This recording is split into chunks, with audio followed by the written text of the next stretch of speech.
If you're listening because your baby or toddler isn't talking yet, or not as much as you expected, I want to begin with this. When your child isn't talking as expected, it's a signal, not a sentence. And signals tell us exactly where to start.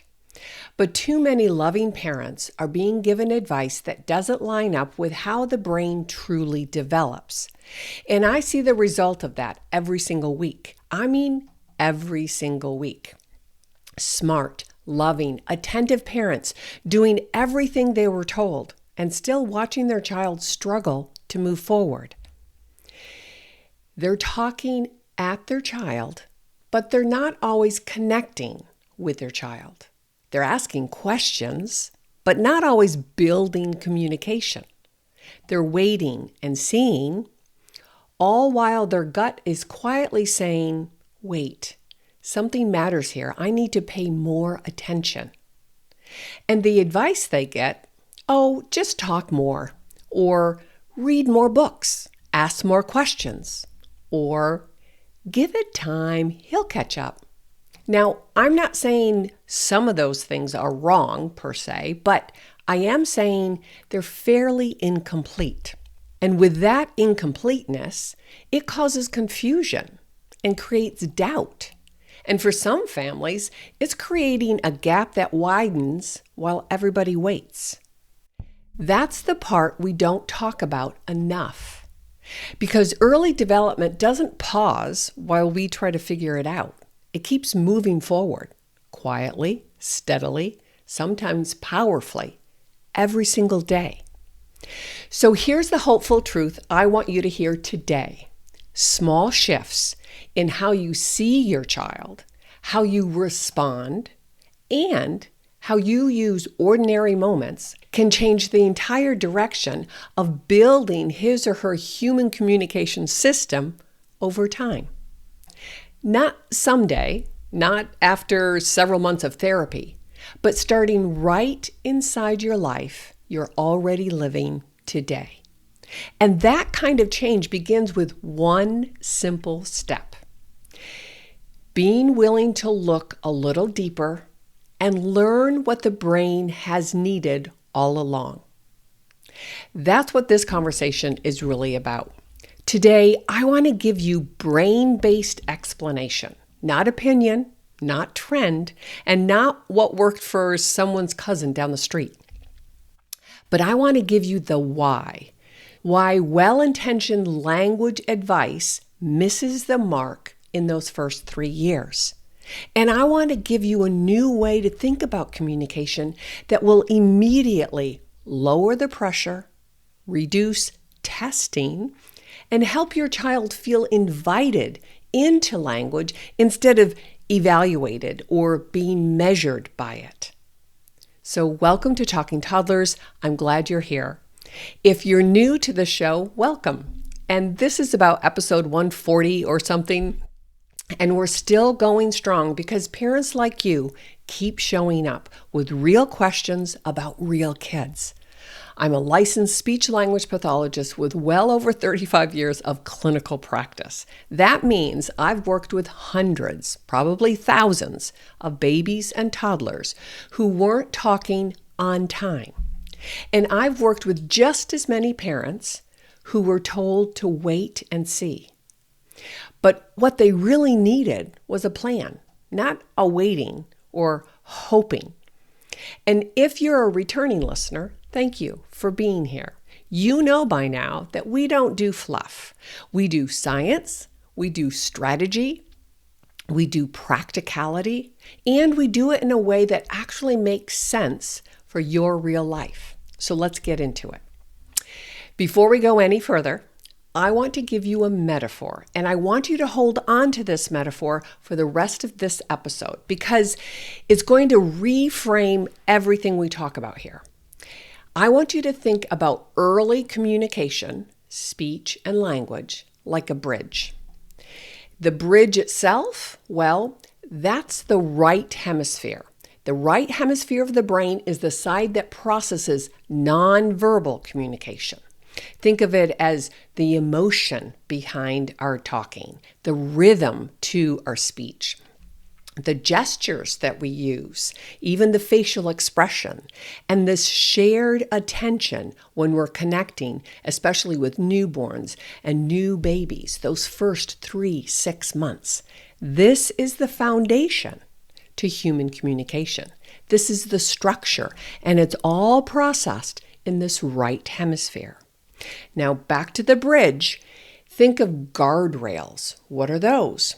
Those are our gestures, hands, face, body gestures, pointing, reaching, eye contact. Those gestures, those guardrails, keep everything safe and in alignment, right? They help guide the flow of traffic across your bridge. And speaking of traffic, what is that? That's our words.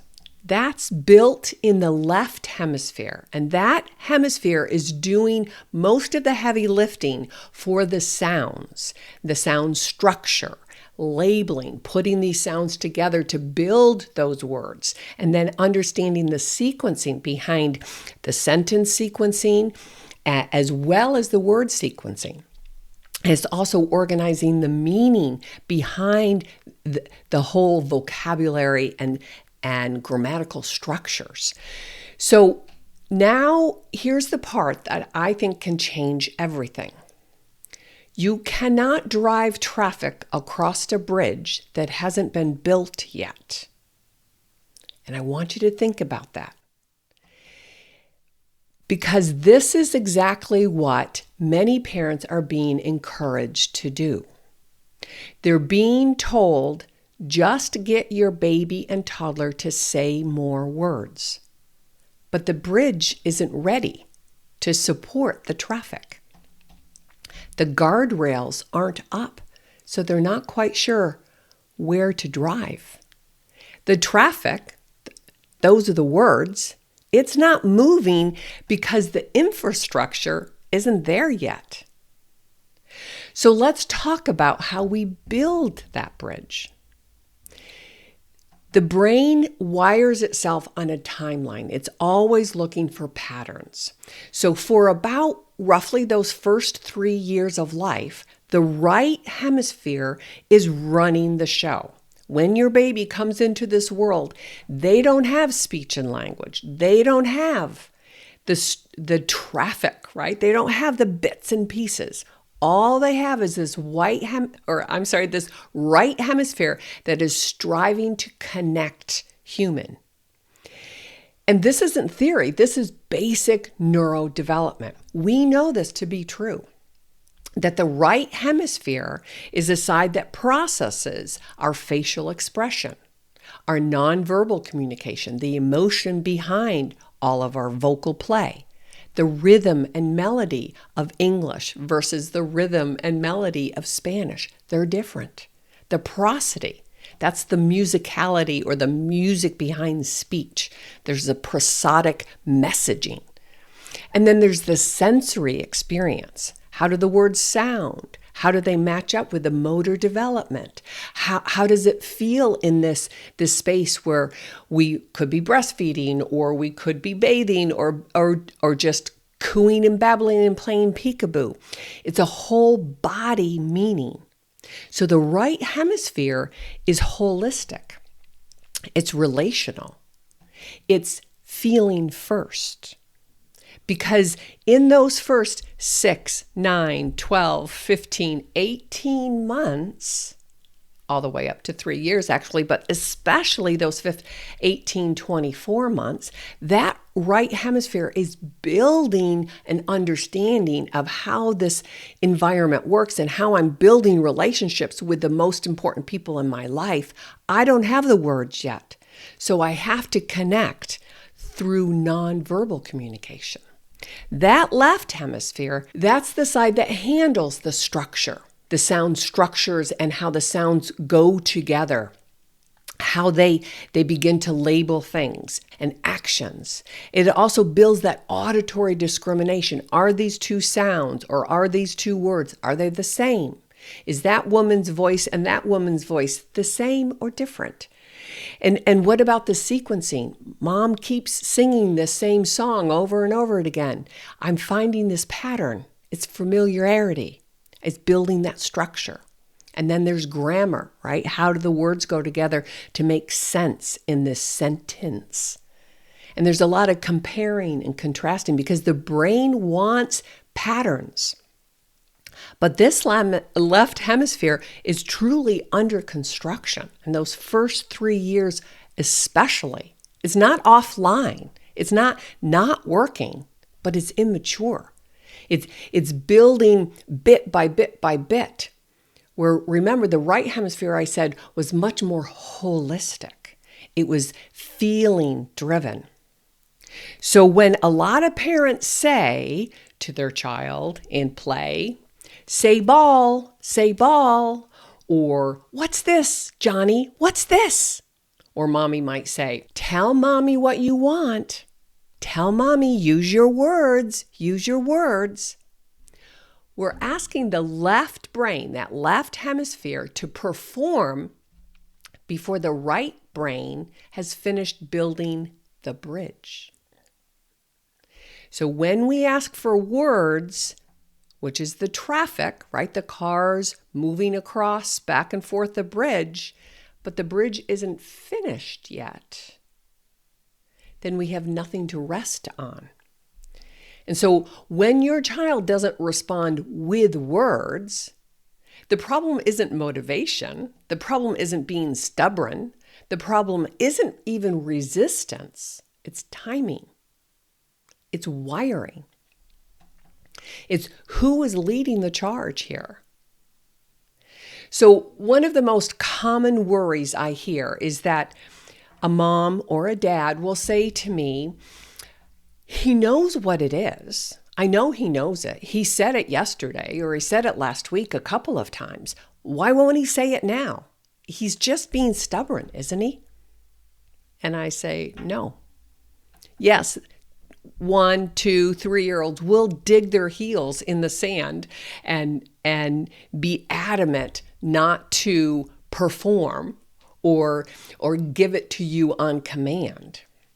But the truth is, what the neurodevelopment processing is that he is experiencing through his right hemisphere long before the symbols can come through his left hemisphere. So remember, words are just a symbolic representation of whatever you are trying to say, whether it's an object or an action or a feeling. You say hungry, or the word hungry is just the speech representation of how I feel, right? Or even apple are just the sounds strung together in a certain pattern that represent this piece of fruit in my hand that I would like to eat and satisfy my hunger.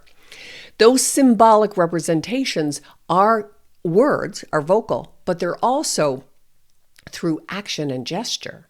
So the right brain wants to feel the moment and understand before the left brain can code it.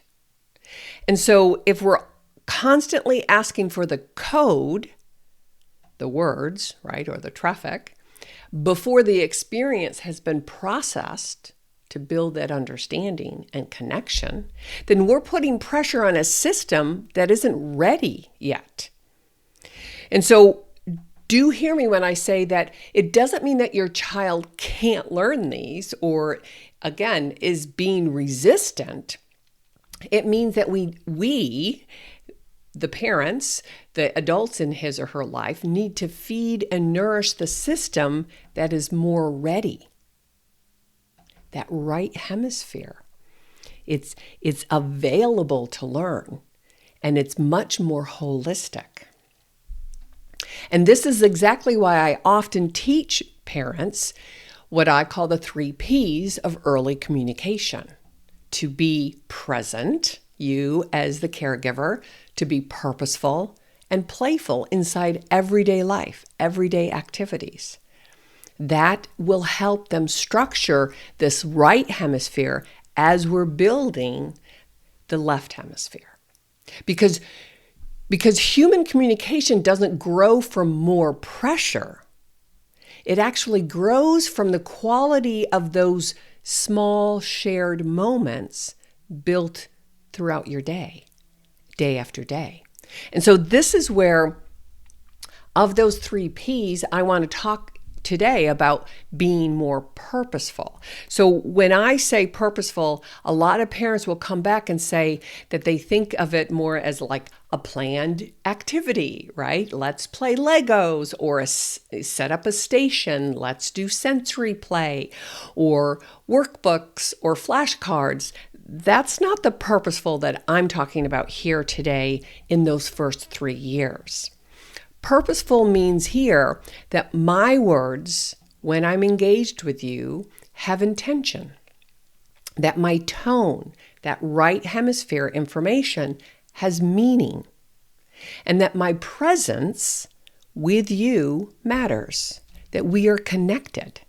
That's the purpose. It means I'm not just filling in the silence, or I'm not just narrating to narrate, because that's often the advice you're given.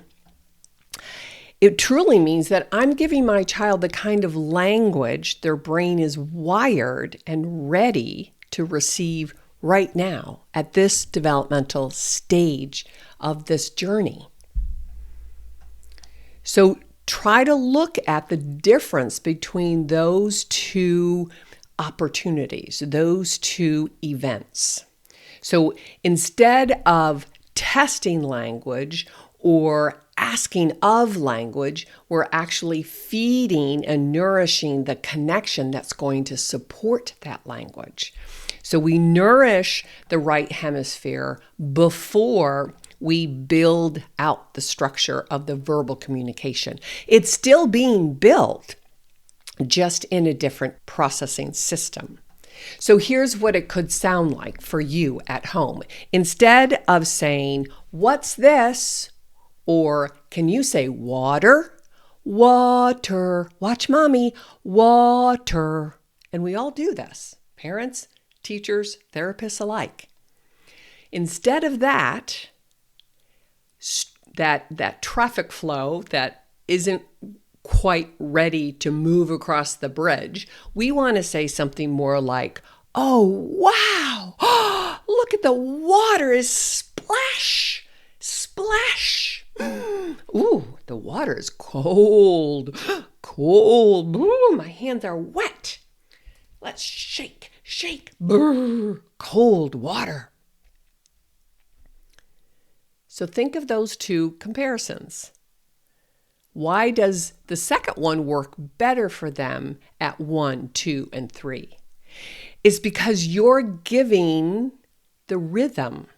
The brain loves patterns, right? It's finding the rhythm of your language. You're giving them emotion. Engagement lights up that right hemisphere. It pulls them in.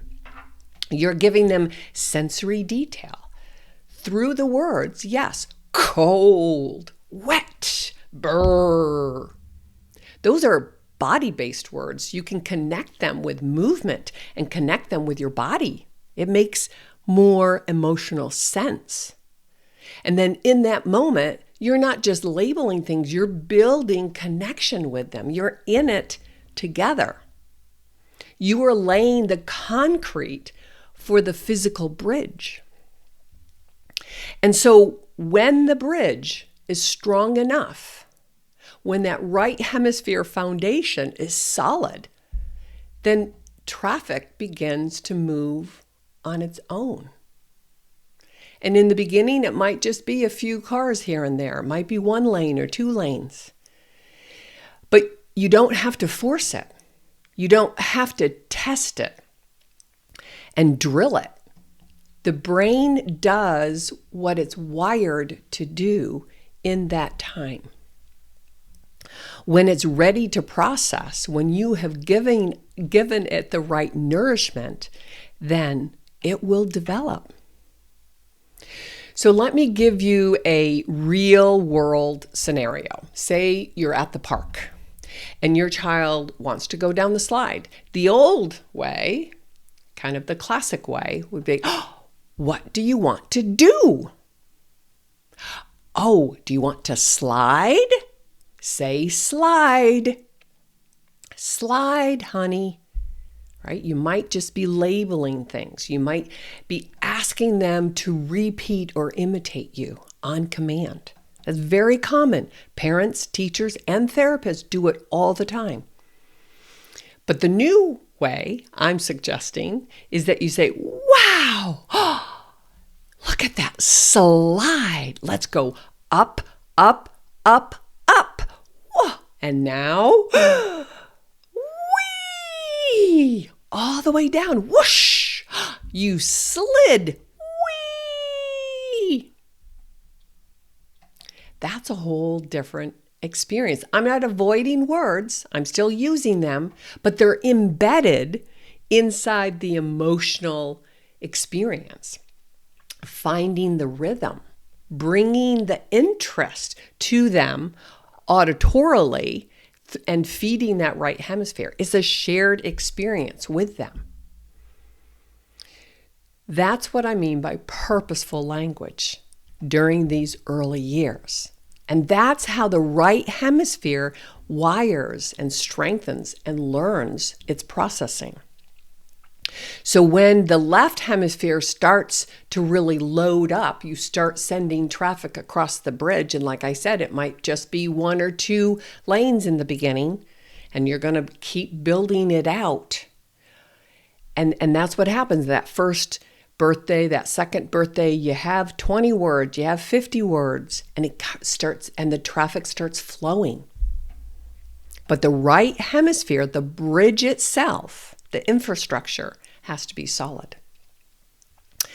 So now let's talk about what parents often misunderstand that I think, again, is just given bad advice. And I assure you that, like I said earlier, it's not just parents, but it's truly a misunderstanding of the importance behind gestures. And I know that a lot of parents and teachers and whatnot will say, oh, he waves or he blows a kiss whenever he feels like it. But I want you to really look at gestures as not being instead of words, or that it's just a place card holder. They are really the guardrails on this bridge that we're building. And guardrails are critical because it allows the words to travel more fluently and safer, right? It marks the boundaries, but it gives you the visual cue. Again, think of the metaphor going across the bridge. It gives you the visual cue of where you are. And so gestures are just that. Sometimes I will often hear, and I heard this a couple of times in the last month or so, a worried mom, a concerned mom might say something like, well, he just points and grunts, and I feel like he should be well beyond that by now. And the truth is, clinically, when I look at that from a neurodevelopment standpoint, pointing is a developmental victory. That's a huge step. It's sort of like equivalent to them taking their first 2 or 3 steps independently. When your child points, he or she is telling us, I have joint attention with you. I see what you see, and we're connecting through this. And I can guide that. I can initiate that, and you're going to jump in and join me. That's a huge cognitive developmental victory. It's also telling us that he, right, your child, understands communication is shared. It's just, yes, they go off in the corner and practice talking by themselves, but communication is really about sharing at least with one other person. And in that moment, when they point and get you to turn and look, they know I matter, the child, and you matter. Both of us are important in this social exchange. So when the bridge is built and the guardrails are going up, then you'll see that traffic starts, like I said, a few cars and trucks will go across, but it's not going to quite be 100%. It's not a light switch. They're not going to do it overnight. And I want you to be okay with that. I want you to be comfortable with the process, because gestures are communication, and I want you to be comfortable with building those guardrails and reinforcing them. Because when we do that, when we know where the markers are, then we feel less pressure and we can kind of relax and just drive, right? And the truth is, clinically, gestures predict spoken language better than any other single milestone. And what I mean by that is, when I look at a child 12 to 16 to 18 months, and they have a lot of gestures, but maybe not a lot of true words, I know the true words are right around the corner. I know that they're just building more and more guard posts. They're lining them up. But if a child isn't very engaged with gestures, right? They're not trying them out. And I don't mean one or two gestures, I mean a lot. There's 16 gestures by 16 months, but there's a lot more homemade gestures or just their body language, right? But if they don't, this typically tells us that it puts them in a different risk group of having speech and language delay. Not a one-to-one correlation, but I know that it's harder. It's telling me something underneath isn't being built naturally. That speech and talking might take a lot more work and effort. But I believe that God designed us, and especially in those first 3 years, to acquire speech and language of your native language pretty smoothly. So I want you to take home that when he points, celebrate it. When he raises his arms and grunts and whines even, build upon that. Give them the word up, up, hold me up. Don't bypass it, but really, really, and don't minimize it, but really celebrate it and expand on it. Help your son or daughter develop and use more gestures. And lots of families these days are all about the baby signs, but I see that parents will use baby signs instead of real words, and that's a mistake. These guardrails are there to guide us and to ease our stress when we're driving across that bridge. So what gestures do is help facilitate the flow of real words, because it reduces the stress of performing. But these gestures, all of them, real sign language, homemade baby sign language, all of those all count. So I want to continue to talk a little bit more about what purposeful language is. And there's a phrase that I use, it's wondering out loud. This is where purposeful gets really powerful. I teach this to parents because it helps pull the child in, and it gives the parent some structure. And it's not pretending to be confused or dumb even. And I used to teach, kids like it when you play helpless. And that's a part of it, but that's really the charm behind it. What you're actually saying when you're wondering out loud, you're giving them the framework of what's going on inside your head that you're doing naturally every day. You're saying, you matter, your input matters, and I want to share this moment with you. I need you to be a part of this. So this is how this wondering strategy works. Say you're putting the groceries away and you pick up paper towels and you think out loud, right? You go, I wonder where these go.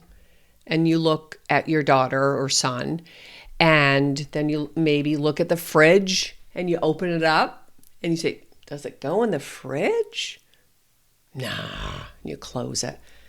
And you think out loud and you give them that white space.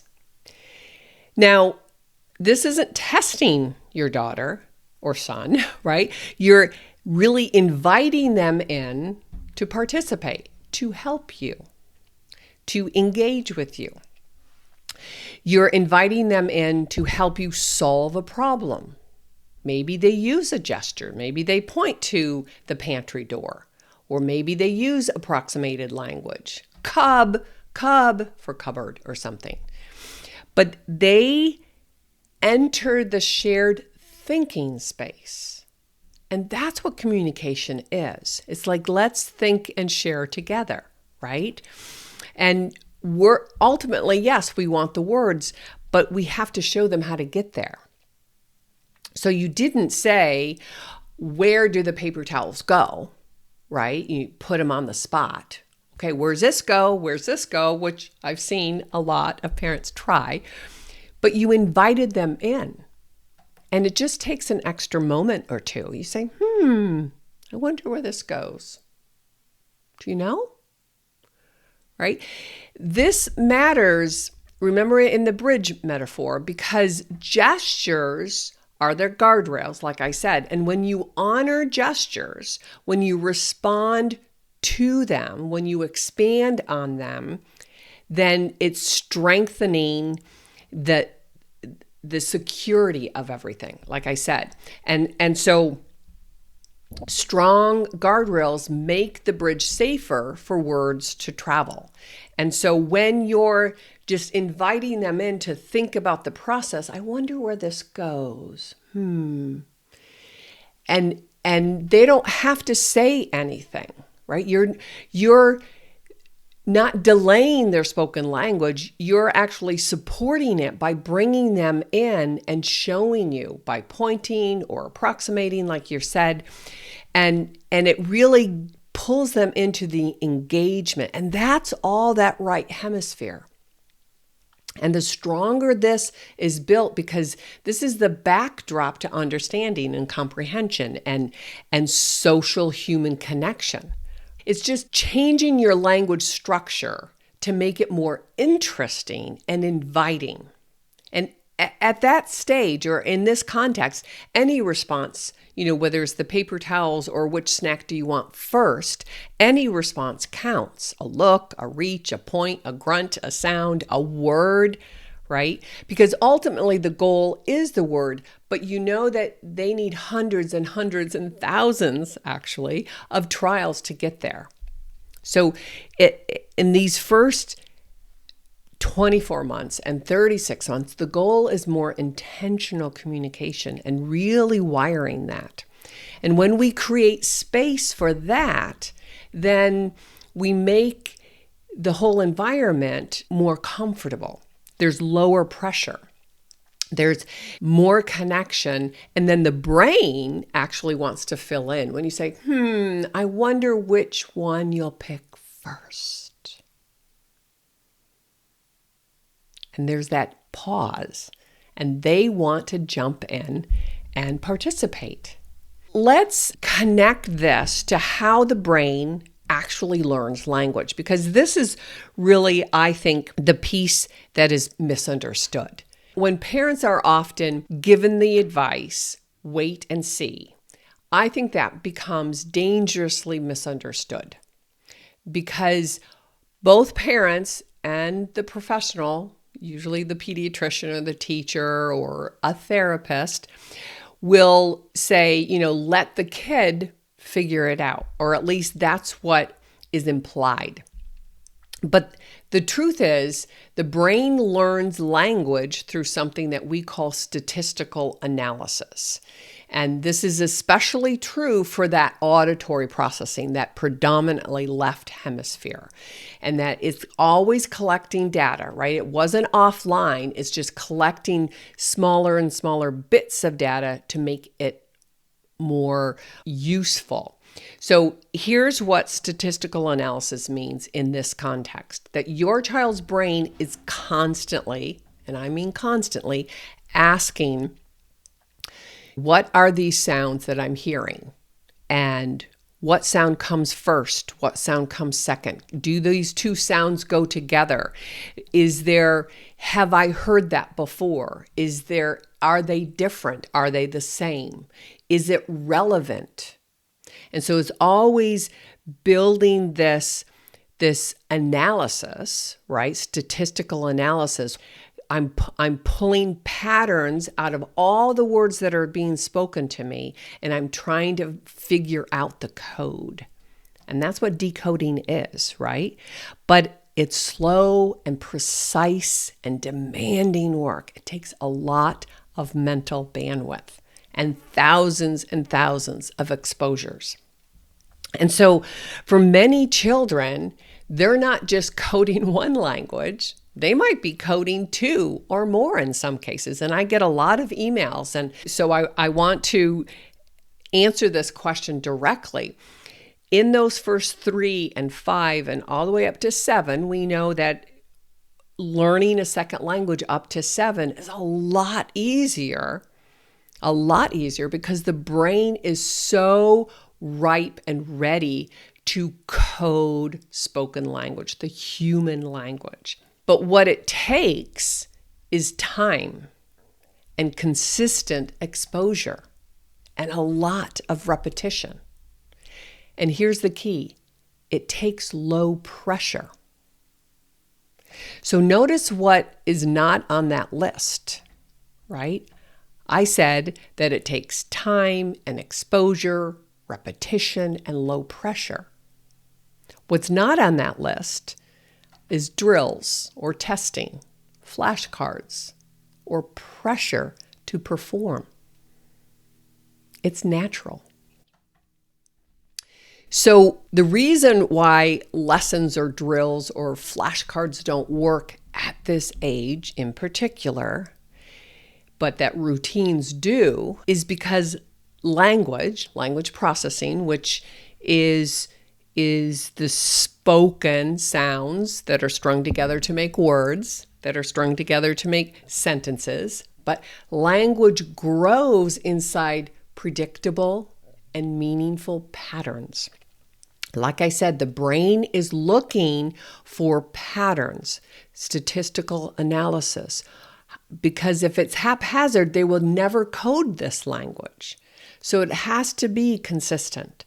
It has to be slower in the beginning and then faster once both hemispheres are wired at a better rate, that the bridge is solid, the guardrails are up, and we're allowing more and more traffic to flow smoothly. So language grows in those predictable, meaningful patterns. And what are those?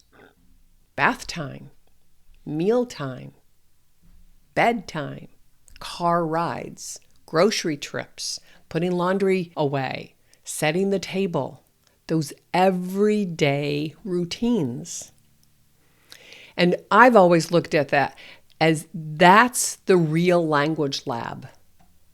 That's where the soil is nourished and all of the beautiful fruits and vegetables and flowers can blossom. Because what the brain is looking for, what is happening in there, it's looking for, oh, I've done this before. Oh, I know what comes next. Oh, I know I've heard that nursery rhyme before. This means that we're going to get ready for bed. They're putting these patterns together. And when those patterns repeat, when the words, the rhyming, all of the sequence is consistent, they're coding it and they're settling down. They're beginning to understand. And that's not done haphazardly. It's not done on one or a handful of tries. It's done over time. And like I said, hundreds and hundreds of opportunities. So the big shift is why wait and see doesn't ever really work, is because So many people believe that waiting and seeing is passive, but I think it's active waiting, right? And that we can act purposefully by creating communication opportunities throughout your day. And let me give you an example. I sometimes refer to it as like creating these gaps, right? So say you're at the sink and you're about to wash your hands and you pause before you jump right in and do it. Now, let me preface all of this is whenever I give you examples like this, it doesn't mean that you do this 24/7. It doesn't mean that you do this every single time you wash their hands, but that certain days, certain times, certain events, you do it much more purposefully, right? So you're standing in front of the sink and you pause. You look at your child. You look at your hands. You even look at their hands. And then you look at the faucet. And again, you give them that right hemisphere, that facial expression like, And then you say, what do we do first? Right? The brain is looking for patterns. What's the first step? But this causes their cognitive development a little tension. They're like, oh, I was just going to get it done. And now it's paused. He or she, mom or dad, are making me think. So the brain wants to quickly resolve it. So when you ask them a question like, what do I do first? Any response is good. They can look at the faucet. They could point. They can say, wah, wah, or on, right? All of it. They're filling in that gap. Because, again, you're not testing whether they know what to do. That's not it. And I had this conversation with a mom. It was a pretty tense conversation just a couple of months ago. And she's like, she knows what to do. Why would I, slow it down? We all just want to wash our hands. And I said, but I want you to use that as a language lab to connect the language, the processing, and build it as a social communication. You're creating space for them to participate and use thinking and language embedded in it naturally. And why this works is when you create these gaps, you're doing something neurologically brilliant. Because again, this is how the brain is always looking to fill in the gaps and also to find the easiest path. Their brain wants to wire and build efficiency. So finding patterns and predictability is efficient. So a predictable pattern, the way we wash our hands, and then you have a meaningful pause, what comes next? And it's a low pressure event, right? I wonder, what do we do first? You're not saying, what's this? Tell me what this is and we'll turn it on, right? You're not asking them. You're just making it interesting, right? This is how we build the bridge while some traffic starts to flow. Right, we're building the bridge. We have some guardrails, and we're letting the traffic flow. But it's because we're connected in the moment. I hope this makes sense to everyone. How deeply important this left hemisphere is, and it's not just that we focus on the emotions and we sing the nursery rhymes and we play peekaboo and all of these things, but then closer to 18 months and 20 months and 30 months, we're using these everyday events to also make them think more like, how do we do this? Why do we do this? What's the order of this? And so they're thinking in their head based on the language that you've provided hundreds of times, right? And this is very easily seen in a common practice that I think a lot of parents do naturally, but you don't really understand why until maybe right now. So say you're reading one of their favorite books and it has a lot of repeated lines. For example, brown bear, what do you see, right? And so you pause on the last word. A lot of parents do this naturally. Brown bear, what do you? And that pause is that gap. So maybe they say, see, but you're looking at them, anticipation, right? You're pulling them in. You're not just reading the book to them. Maybe they, say an approximated sound, E, or maybe they look at you expectantly like you're supposed to fill in the word, right? All of those are winning communication experiences because you've created that gap and their brain is learning to fill it in. And so it's the same strategy when you get to the sink and you say, what do I do first? Or you ask, where does the paper towel go? Over time, with repetition and with safety, those guardrails, right? So there's a lot of pointing, there's a lot of facial expressions, there's a lot of I don't know, but the words will start to come naturally, not because we're forcing it or demanding it or even asking them to imitate. They will start to imitate naturally, but the brain is wiring, that right hemisphere is getting richer and richer, and they understand this human world more.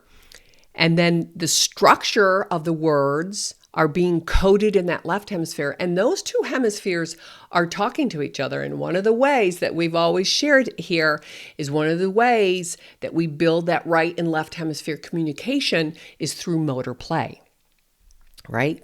Climbing on things and crawling and scooting and pushing and pulling, and all of that physical activity is strengthening that right and left hemisphere communication system. And that's how all of these things are interconnected. So I want to leave you with this today. In more than 35 years of working with babies and toddlers and preschoolers, their families, school systems, all of it, I have never once seen a child harmed by a parent being more present or more purposeful or more connected. Never. I know a lot of people will maybe push back and say, there's lots of spoiled kids. And I'm not talking that way. When I talk about being present, that means that you're connected with them in the moment, that you're sharing it together, and that being purposeful and being connected is when you both have responsibility in this dyad, in this relationship. But especially in those first 3 years, we're not really looking to fix children. We know that they come to us with a lot of raw material. And so we're looking to feed and nourish and build their brain through our lifestyle choices, through our connection with each other.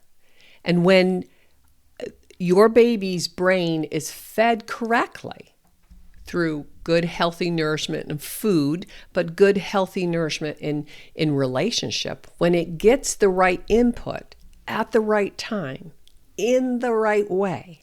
Not perfect, but there's a rhythm to it. There's a pattern. Then growth and maturity follows naturally. And here's the hard part sometimes to see, but if you step back and you look at how we grow and learn and develop, it's not on your timeline or even on my timeline. And it certainly isn't some charts timeline. Those are guideposts, like I've said, that they're markers to say this is what we're shooting for. But it's really based on your child's individual brain's timeline, that we have to feed and nourish that right hemisphere at the same time that we're using the physical words to help them structure that data, right? And then build those right and hemisphere connections together through movement and play and good rest and all of that. If you're sitting here thinking, I've been doing this wrong, I want you to stop, because you haven't. You've been doing what most of you are told. And as I said before, unfortunately, there's a lot of bad advice out there. So now I just want you to look at this and say, now I have new information. I have more accurate information. And so it's not whether parents are failing or that you've been unable to do it. Look at it as growth. You didn't know what you didn't know. And starting from this moment, you get to take this and move forward with it. You could start tomorrow, start this evening, whenever you're listening to this. I also want to share that my inside community, my private email list, I want to go a little bit deeper. And I'm going to talk about what prosody means. And prosody is that sing-song voice that we use naturally with babies. And it really is about wiring up that right hemisphere that some people think it's silly. Some people think that it's babyish and childish and unnecessary. But I want to explain the science behind it. And recently I've asked some moms on my coaching calls, and they actually had no idea what parent ease or mother ease even meant. And the funny part is the vast majority of cultures have some form of it. And I want to share why and why it's important in those first 24 months. But I think it's one of the most powerful neurological tools that we have, that we could have in the back of our minds saying, this is important, right? And I'm not talking about baby talk. I'm talking about using the prosody of our speech for a reason, right? And if you're not on my email list and you want to learn more about this, make sure that you join my email list down in the description below. That's where once a week we go deeper, we get a little bit more specific. It's a shorter clip. It's only 10 or 15 minutes, and it's really just focusing on one thing. And if you're thinking, I understand this. This makes total sense to me now, but I want to do it better. I want to do it more correctly.